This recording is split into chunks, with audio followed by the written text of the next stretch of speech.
Hey everyone, I'm Spider-Man 1991, and summer is just getting ready to start, which means it's time for summer movie season. In this video, I'm just going to talk about some movies I plan on seeing this summer. Pretty much the way I did this list was just like in the order that the movies are going to come out. So, let's get started with the movie that is going to be out next week, Amazing Spider-Man 2.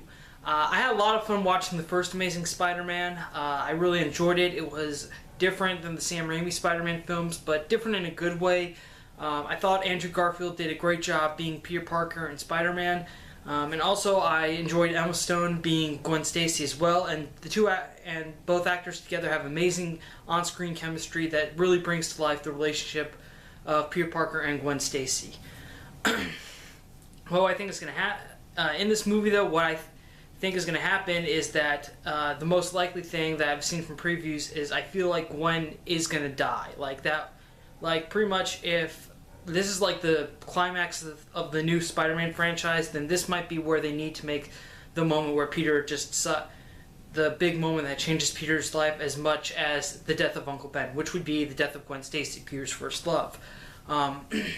The only problem and also this movie will be building up to a Sinister Six movie, which if you saw the trailers, you saw a preview of the Vulture's wings and Dr. Octopus's arms. And the only thing that troubles me, though, is that I worry that this movie has three villains. So did Spider-Man 3, which was probably the weakest of the Sam Raimi Spider-Man films. And usually I think whenever a superhero movie has more than two villains, then it might not go so well. So in this case, we've got Electro, we've got Rhino, and we've got the Green Goblin, who in this version is apparently Harry Osborn, which makes sense, I think, because they would choose Harry over Norman because of Harry's friendship with Peter, and that way Harry's transformation into a villain hurts a lot more for Peter rather than going with Norman then Harry. So I can understand that. But yeah, overall, Amazing Spider-Man 2 looks great. I cannot wait to see it. Also, they did go back to the classic Spider-Man suit rather than the slightly different version they had in the first movie. So they brought back the classic Spidey suit. That's going to be great. Overall, I cannot wait to see Amazing Spider-Man 2, and I'll probably have a review for it once I see it next Friday. All right, next up, this isn't a superhero movie. It's The Neighbors. This is the movie that stars Seth Rogen, whose wife and newborn daughter moved by a house, and then suddenly a few days later a fraternity moves in. The fraternity is led by Zac Efron, and eventually the young couple find themselves sort of in a neighborhood feud with the frat, and it looks really funny. I mean, Seth Rogen, he's a hilarious guy. He's funny, so I think he'll do his part from the movie. Zac Efron, though, I really haven't seen anything that he's been in. Of course, to count the times my sister watched High School Musical, but I haven't really seen him in any of the other movies he's been in, like 17 Again, or that Awkward Moment, which came out last year, which I heard wasn't so good. But maybe this is the kind of thing that could really help Zac Efron's career, because I don't think he's.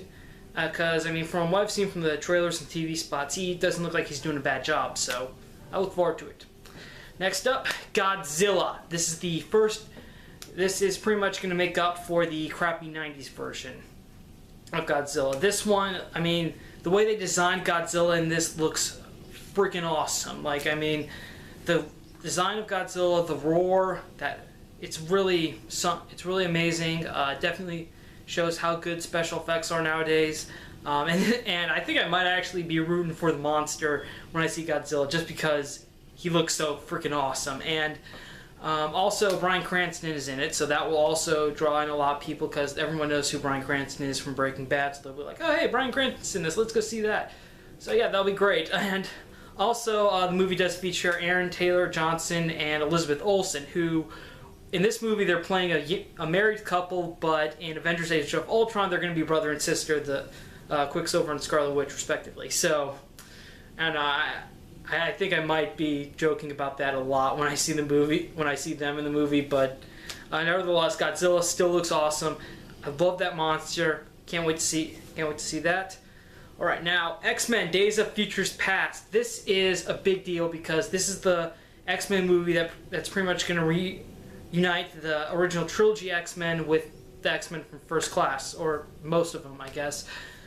And also we get a lot of good actors. We've got Hugh Jackman, Jennifer Lawrence, Sir Ian McKellen, Patrick Stewart, Michael Fassbender, James McAvoy, a bunch of others that I don't think I should just read off, but the only problem with that is, even though we're getting like a ton of good actors, there's also some concern that I think some fans have that there are going to be like too many characters to follow the story.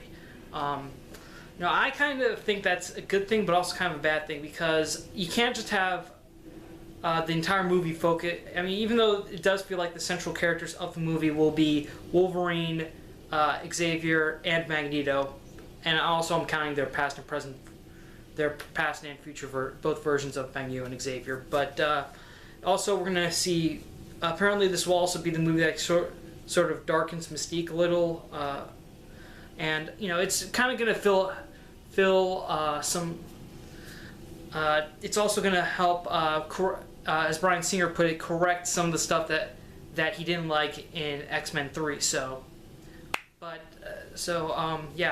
Overall, but the story does follow a lot of the original comic book storyline. I mean, we have X-Men from the future who are ruled by Sentinels who decide to send one of their own back in time to go help prevent this future. Although in this case, instead of Kitty Pryde, they're using Wolverine, which makes sense. Which I was really on board with, because if they're sending someone back, they're going back to the '60s, then Logan's the only one they could use, because remember, Logan doesn't age. Although now because of fighting the Sentinels, he's starting to with the gray hair and stuff. But yeah, and also Fox is doing a good job. Also, Fox really doesn't want this movie to be a success because of all the marketing they're doing, and also they create a bunch of sort of themed fake websites that kind of go along with the movie's plot, like a website for Trask Industries, another one that about Magneto's involvement with the Kennedy assassination, and finally 25 Moments, which is like looking at how different American history was with the rise of the mutants and the Sentinels and stuff. Yeah, so overall, I think X-Men Days of Future Past will be a good movie, but I still do not like their Quicksilver. Just saying that right now. That'll probably be my only complaint, is just Quicksilver. That's it. Okay. Next up, 22 Jump Street. This is the sequel to 21 Jump Street. It was now usually movies that are kind of based around old TV shows are usually hit or miss, but for 21 Jump Street, it was definitely a hit. It was hilarious, funny. Channing Tatum and Jonah Hill make a good comedy duo, and they're back again in this movie, but this time, instead of going to high school, they're going to college. So there's definitely going to be a ton of hilarity, lots of jokes, although really not something you probably want to take your kids to, but still, it's going to be funny, really enjoyable. Can't wait to see that one. Alright, next up, Transformers Age of Extinction. This is pretty much it's in line with the same last three Transformers movies, but we're getting a whole new set of human characters at least. Optimus Prime's still in it. Instead of Shia LaBeouf, we're getting Mark Wahlberg, and also Dinobots. That is what everyone is talking about in this new Transformers movie, Dinobots. And the Dinobots look cool. I gotta agree, they do look cool. Although I don't think I'm gonna really, I think I will see it, but like on a day that I can get a good bargain price on the ticket, like usually on a weekday when you can go see a movie for $5. Because honestly, Transformers are good. They do have a lot of action and special effects. However, it's Michael Bay, so I would say, really, they're really just made just to sell a bunch of toys for kids. So yeah, if you have kids, you can take them to see Transformers Age of Extinction. Okay, moving on. Guardians of the Galaxy. This is going to be the first movie in August. I cannot wait to see Guardians of the Galaxy. It looks really awesome. Basically, the story is that after Peter Quill tries to steal this orb, he's on the run from Ronan the Accuser, and he ends up forming a team with Gamora, Drax the Destroyer, Rocket Raccoon, and Groot. So this looks really great. And a lot of people are saying that it is kind of a bit of a gamble from Marvel, because this is definitely something that's that Marvel Studios, this is something that's not really what Marvel usually puts out. I mean, yeah, the Guardians are Marvel characters, but Marvel Studios pretty much makes superhero movies, and this one, it really isn't a superhero movie. It's really more of a space odyssey adventure. So I think, but you know what? Marvel has done a lot of good work. They do a good job adapting their characters from the comic books to the big screen. So I think Guardians will be a big success too. The Guardians, this movie though does look like it's based off of the Guardians of the Galaxy comic book series written by Dan Abnett and Andy Lanning. So yeah, Andy Lanning said that right. so that's something that if you want to know more about the Guardians before the movie comes out, you should take a look at those comics. Also, I really think the purpose of this movie is to try to reveal more about the Infinity Stones, which I think the orb that we've seen Peter Quill steal in all the trailers might be another Infinity Stone, and also give us more background information on Thanos, who we saw in the post-credits scene in Avengers.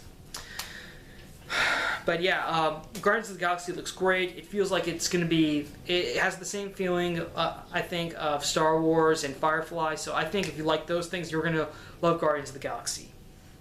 And finally, Teenage Mutant Ninja Turtles. We should just be thankful that they're no longer aliens in this. But again, this is a Michael Bay movie, and like Transformers, it does have some good special effects, lots of action, and its real purpose is, let's face it, to sell toys. But honestly, I think this might be... with Guardians and Teenage Mutant Ninja Turtles, I feel like I need to see a bit more footage because we've only had one trailer each for them. So hopefully over the summer we'll get to see more of the movie, a little bit more of the movie. I don't really think that I'm going to see Teenage Mutant Ninja Turtles when it comes out immediately. I think I might see it on a day when I have to watch my cousin's kids or something, and I want to take them, and I probably want to take them to a movie. I'll choose Teenage Mutant Ninja Turtles because it does look like that it's really targeted more for kids rather than the 20 to 30-year-old fans of the comic books. But that's it for so that's pretty much it for the movies that I really want to see this summer. What movies do you want to see this summer? Comment with your lists down below. Thank you again for watching. Thank you for subscribing to my channel. I'm Spider-Man 1991 saying see you later.